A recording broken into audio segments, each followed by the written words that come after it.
Hello viewers. Tamil Nadu கிராம ஊராட்சி செயலாளருக்கு 1483 பணியிடங்களுக்கு அந்த அறிவிப்பு அப்படிங்கிறது வெளியிட்டிருக்காங்க. அண்ட் அதை அப்ளை பண்ணுறதுக்கு வந்து பார்த்தீங்கன்னா டைம் லைனும் கொடுத்துருக்காங்க. நவம்பர் 9 வரைக்கும் வந்து பார்த்தீங்கன்னா நீங்கள் அப்ளை பண்ணிக்கலாம். ஸோ அதான் வந்து பார்த்தீங்கன்னா லாஸ்ட் டேட்டு.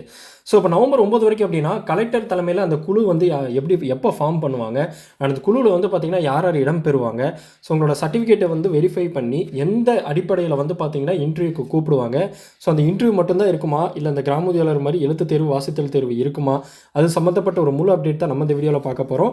ஸோ இப்போ தான் தமிழ்நாடு கிராம ஊராட்சி செயலாளர் சம்மந்தப்பட்ட அப்டேட் நம்மளோட சேனலில் பார்க்குறீங்க அப்படின்னா கண்டிப்பாக நம்மளோட சேனலை சப்ஸ்கிரைப் பண்ணிக்கோங்க. அந்த வீடியோ வந்து பார்த்தீங்கன்னா ஃபுல்லாக ஸ்கிப் பண்ணாமல் பாருங்கள். ஸோ இது ரொம்பவே வந்து பார்த்தீங்கன்னா இம்பார்ட்டண்ட்டான வீடியோ.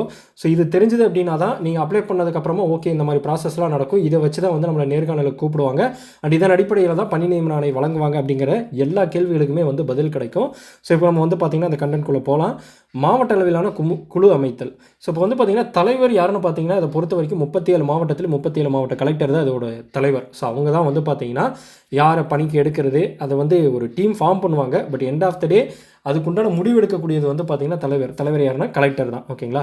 ஸோ கிராம ஊராட்சி செயலாளர் பணி நியமனத்திற்கான மாவட்ட அளவிலான குழுவுக்கு மாவட்ட கலெக்டர் தலைமை தாங்குவார். ஸோ அந்த 37 மாவட்டத்தில் இருக்கக்கூடிய 37 மாவட்ட கலெக்டர்களும் தான் இதுக்கு வந்து தலைமை தாங்குவாங்க. ஸோ அதோட உறுப்பினர்கள் யாராருன்னா இவருடன் ஊரக வளர்ச்சி முகமை திட்ட இயக்குனர், ஊராட்சிகள் உதவி இயக்குனர், கலெக்டரின் நேர்முக உதவியாளர் வளர்ச்சி போன்றோர் கொண்ட குழுவினர் நியமன நடைமுறைகளை மேற்கொள்வர் அப்படின்னு சொல்லியிருக்காங்க. ஸோ வந்து ஊரக வளர்ச்சி முகமை திட்ட இயக்குனர், ஊராட்சிகள் உதவி இயக்குனர், கலெக்டரின் நேர்முக உதவியாளர் இவங்கெல்லாம் வந்து பார்த்திங்கன்னா கொண்ட குழு வந்து இருக்கும். இதை மேற்பார்வையில் இருக்குது. ஓகேங்களா.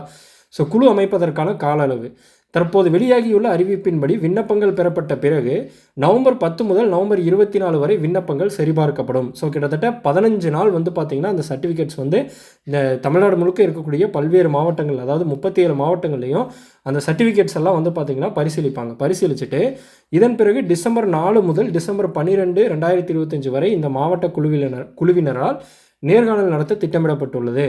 ஸோ அந்த 4 to 12க்குள்ளே இருக்கக்கூடிய அந்த 8 நாட்களில் அந்த நேர்காணல் வந்து மாநிலம் முழுக்க இருக்கக்கூடிய பல்வேறு மாவட்டங்களில் நடக்கும். ஓகேங்களா. ஸோ விண்ணப்பங்களை எப்படி வடிகட்டுவாங்க, எதன் அடிப்படையில் வந்து ஃபில்டரிங் அப்ளிகேஷன்ஸ் அப்படிங்கிறத பார்க்கலாம். ஸோ விண்ணப்பதாரர்கள் சமர்ப்பிக்கும் சான்றிதழ்கள் மற்றும் தகவல்களை கொண்டு விண்ணப்பங்கள் பொதுவாக பின்வரும் அடிப்படையின் கீழ் வடிகட்டப்படும். ஸோ விண்ணப்பித்த கிராம ஊராட்சி எல்லைக்குள் வசிப்பவர், இதுதான் வந்து பார்த்திங்கன்னா ஃபஸ்ட்டு ப்ரியாரிட்டி. கிராம ஊராட்சி செயலாளர் பணிக்கு விண்ணப்பிப்பவர் அந்தந்த கிராம ஊராட்சி எல்லைக்குள் வசிப்பவராக இருக்க வேண்டும் என்பது ஒரு முக்கிய நிபந்தனையாகும். இந்த அடிப்படையில் முதலில் விண்ணப்பங்கள் பிரித்தெடுக்கப்படும். ஸோ ஃபஸ்ட்டு ப்ரிஃபரன்ஸ் வந்து பார்த்திங்கன்னா யார் வந்து அந்த கிராமத்துக்குள்ளே வசிக்கிறாங்க அப்படிங்கிறது தான் வந்து பார்த்திங்கன்னா ஃபஸ்ட்டு ப்ரிஃபரன்ஸ். ஓகேங்களா. கிராம ஊராட்சி எல்லைக்குள்ளே. அடுத்து கல்வி தகுதி. 10ஆம் வகுப்பு தேர்ச்சி மற்றும் 8ஆம் வகுப்பு வரை தமிழில் படித்திருக்க வேண்டும் என்ற குறைந்தபட்ச கல்வி தகுதி உள்ளதா என்று சரிபார்க்கப்படும். இது வந்து பார்த்திங்கன்னா 2வது. ஸோ 10th வரைக்கும் படிச்சிருக்கணும், 8வது வரைக்கும் வந்து தமிழில் படிச்சிருக்கணும் அப்படிங்கிறாங்க. அடுத்து 3வது வந்து பார்த்திங்கன்னா வயது வரம்பு. அரசு நிர்ணயித்துள்ள வயது வரம்பிற்குள் விண்ணப்பதாரர் உள்ளாரா என சரிபார்க்கப்படும். கரெக்டாக அந்த ஏஜ் லிமிட்குள்ளே இருக்காங்களான்னு. இது 3வது. அடுத்து 4வது உரிமை அடிப்படையில் வடிகட்டுதல், மெரிட் பேஸ்டு ஷார்ட் லிஸ்டிங். கல்வி தகுதியின் மதிப்பெண்கள், கூடுதல் தகுதிகள், உயர்கல்வி போன்றவை மற்றும் தேவைப்பட்டால் பணி அனுபவம் ஆகியவற்றின் அடிப்படையில் நேர்காணலுக்கு அழைப்பதற்கு விண்ணப்பங்கள் வடிகட்டப்படலாம் அப்படின்னு சொல்லியிருக்காங்க. ஸோ கல்வி தகுதியின் மதிப்பெண்கள்னால் நீங்கள் சப்மிட் பண்ணுற அந்த சர்டிஃபிகேட்ஸில் நீங்கள் வந்து எவ்வளோ மார்க் வாங்கியிருக்கீங்க, ஸோ ஃபஸ்ட் அட்டம்ப்ட்லேயே வந்து நீங்கள் பாஸ் பண்ணியிருக்கீங்களா, இல்லை இந்த மாதிரி வந்து ஃபெயில் ஆகிட்டு மறுபடியும் நெக்ஸ்ட் அட்டம்ப்ட்டில் வந்து பாஸ் ஆகிருக்கீங்களா அப்படிங்கிறத பார்ப்பாங்க. கல்வி தகுதியின் மதிப்பெண்கள், கூடுதல் தகுதிகள்ங்கிறது நீங்கள் எத்தனை டிகிரி வாங்கியிருக்கீங்க, அதில் நீங்கள் எந்த மாதிரி வந்து படித்து பெர்ஃபார்ம் பண்ணியிருக்கீங்க, அரியர் இல்லாமல் கிளியர் பண்ணியிருக்கீங்களா, அது தேவைப்பட்டால் பணி அனுபவம் ஆகியவற்றின் அடிப்படையில் ஃபில்டர் பண்ணலாம்னு சொல்லியிருக்காங்க. இதுதான் வந்து பார்த்திங்கன்னா அந்த 4 பாயிண்ட்டு ஃபில்டர் பண்ணுறதுக்கு. நெக்ஸ்ட்டு தகுதியுள்ள விண்ணப்பதாரர்களின் பட்டியல் டிசம்பர் 3ஆம் தேதிக்குள் வெளியிடப்படும் என தகவல் வெளியாகி உள்ளது. ஏன்னா 4ஆம் தேதியிலிருந்து இன்டர்வியூ ஸ்டார்ட் ஆயிரும். ஸோ 3ஆம் தேதிக்குள்ளே வந்து பார்த்திங்கன்னா வெளியிட்டுருவாங்க. நவம்பர் 24 வரைக்கும் சர்டிஃபிகேட் பரிசீலனை பண்ணிவிட்டு அந்த மீதி இருக்கக்கூடிய அந்த 10 நாட்களுக்குள்ளே யார் வந்து இந்த நேர்காணலுக்கு வரணுங்கிற அந்த லிஸ்ட்டு வந்து வெளியிட்டுருவாங்கன்னு போட்டிருக்காங்க. அடுத்து நேர்காணல் மற்றும் எழுத்து தேர்வு நிலை. நேர்காணல் எப்படி இருக்கும் அப்படின்னு வந்து சொல்கிறாங்க. ஸோ பொதுவாக இந்த நேர்காணல் சுமார் 20 முதல் 30 நிமிடங்கள் வரை இருக்கலாம். நேர்காணல் குழுவில் கலெக்டர் தலைமையில் உள்ள அதிகாரிகள் இருப்பார்கள். கேள்விகள் பெரும்பாலும் கிராம நிர்வாகம், உள்ளாட்சி சட்டங்கள், அரசு திட்டங்கள், அடிப்படை கணக்கு வழக்குகள் மற்றும் பொது அறிவு பற்றியதாக இருக்கலாம்.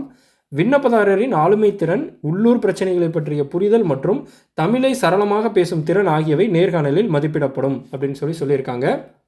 நெக்ஸ்ட்டு வாசிப்பு மற்றும் எழுத்து தேர்வு உண்டா. ஸோ இது வந்து கிராம உதவியாளருக்கு இருக்குது, அதே மாதிரி இங்கே இருக்கா அப்படின்னு சொல்லிட்டு பார்க்கலாம். தற்போது அறிவிக்கப்பட்டுள்ள கிராம ஊராட்சி செயலாளர் பணிக்கான தேர்வு முறையில் எழுத்துத் தேர்வு அல்லது வாசிப்பு எழுத்துத் தேர்வு இல்லை என பல செய்திகள் தெரிவிக்கின்றன. தேர்வுமுறை என்பது விண்ணப்பங்களை சரிபார்த்தல் மற்றும் நேர்காணல் மட்டுமே. எனினும் நேர்காணலின் போது அடிப்படை எழுதும் மற்றும் வாசிக்கும் திறனை சோதிக்கும் வகையிலான வாய்மொழி கேள்விகள் கேட்கப்பட வாய்ப்புள்ளது. ஸோ தகுதியுள்ள விண்ணப்பதாரர்களுக்கு டிசம்பர் 17, 2025க்குள் பணி நியமன ஆணை வழங்க திட்டமிடப்பட்டுள்ளது. ஸோ இதிலிருந்து சொல்கிறது என்னென்னா, கிராம உதவியாளர் மாதிரி உங்களுக்கு வந்து ரிட்டன் ரைட்டிங் எக்ஸாம்லாம் வந்து பார்த்திங்கன்னா தனியாக இருக்காது. உங்களை வந்து எழுத பார்க்க சொல்லுவாங்களா அப்படின்னு சொல்லிட்டுலாம் கிடையாது. பட் உங்கள்கிட்ட நேர்காணலில் கேட்கக்கூடிய கேள்வியிலேயே நீங்கள் எந்த மாதிரி ஆன்சர் பண்ணுறீங்க, உங்களோட பகுதியை பற்றி நீங்கள் எந்த அளவுக்கு தெரிஞ்சு வச்சுருக்கீங்க, அதுக்கப்புறம் தமிழ் எந்த அளவுக்கு வந்து ஃப்ளூயண்ட்டாக பேசுகிறீங்க, அதுக்கப்புறம் உங்களோட ஜென்ரல் நாலேஜ் என்ன, ஊராட்சி நிர்வாகம் பற்றிய புரிதல் என்ன, கிராம திட்டங்கள் சென்ட்ரல் மற்றும் ஸ்டேட் கவர்மெண்ட்டோட கிராம திட்டங்கள் பற்றின புரிதல் என்ன அப்படிங்கிறத வச்சே வந்து உங்களுக்கு வந்து இன்டர்வியூவில் வந்து நீங்கள் கிளியர் பண்ணுறதுக்கான வாய்ப்புகள் இருக்கும். ஸோ அதை சம்மந்தப்பட்ட வீடியோஸ் தான் நம்ம வந்து லாஸ்ட்டாக கிராம ஊராட்சி செயலாளருக்கு ஃபுல்லாக பார்த்துருக்கோம். ஸோ அந்த இன்டர்வியூ கொஸ்டின்ஸ் எல்லாமே வந்து பார்த்திங்கன்னா உங்களுக்கு ரொம்ப ஹெல்ப்ஃபுல்லாக இருக்கும். இப்போ நம்ம லாஸ்ட்டாக வந்து ஒரு 100 கொஸ்டின்ஸ் பார்த்தோம், அதுவும் வந்து பார்த்திங்கன்னா ரொம்ப ஹெல்ப்ஃபுல்லாக இருக்கும். ஓகேங்களா?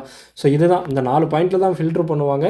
குழு வந்து பார்த்திங்கன்னா அந்த 14 to 24க்குள்ளே அந்த குழு அமைச்சு அவங்க வந்து அந்த சர்டிஃபிகேட் வெரிஃபிகேஷன் அப்படிங்கிறத பண்ணுவாங்க. பண்ணதுக்கப்புறமா அடுத்த 10 நாளுக்குள்ளே யார் யார் வந்து அந்த நேர்காணலுக்கு வருவாங்களோ அந்த லிஸ்ட்டு வெளியிடுவாங்க. அப்புறம் 4லேருந்து 12க்குள்ளே வந்து இன்டர்வியூ பண்ணுவாங்க. 17ஆம் தேதிக்குள்ளே வந்து பார்த்திங்கன்னா பணி நியமன ஆணை வழங்கிடுவாங்க அப்படின்னு சொல்லியிருக்காங்க. ஓகேங்களா? ஸோ மேலும் கிராம ஊராட்சி செயலாளர் சம்மந்தப்பட்ட அப்டேட்களுக்கு நம்மளோட சேனல் வீடியோஸ் தொடர்ந்து பாருங்கள். இந்த வீடியோ உங்களுக்கு பிடிச்சிருந்தா உங்களோட ஃப்ரெண்ட்ஸ்க்கு ஷேர் பண்ணுங்கள். நம்மளோட சேனலை சப்ஸ்கிரைப் பண்ணுங்கள்.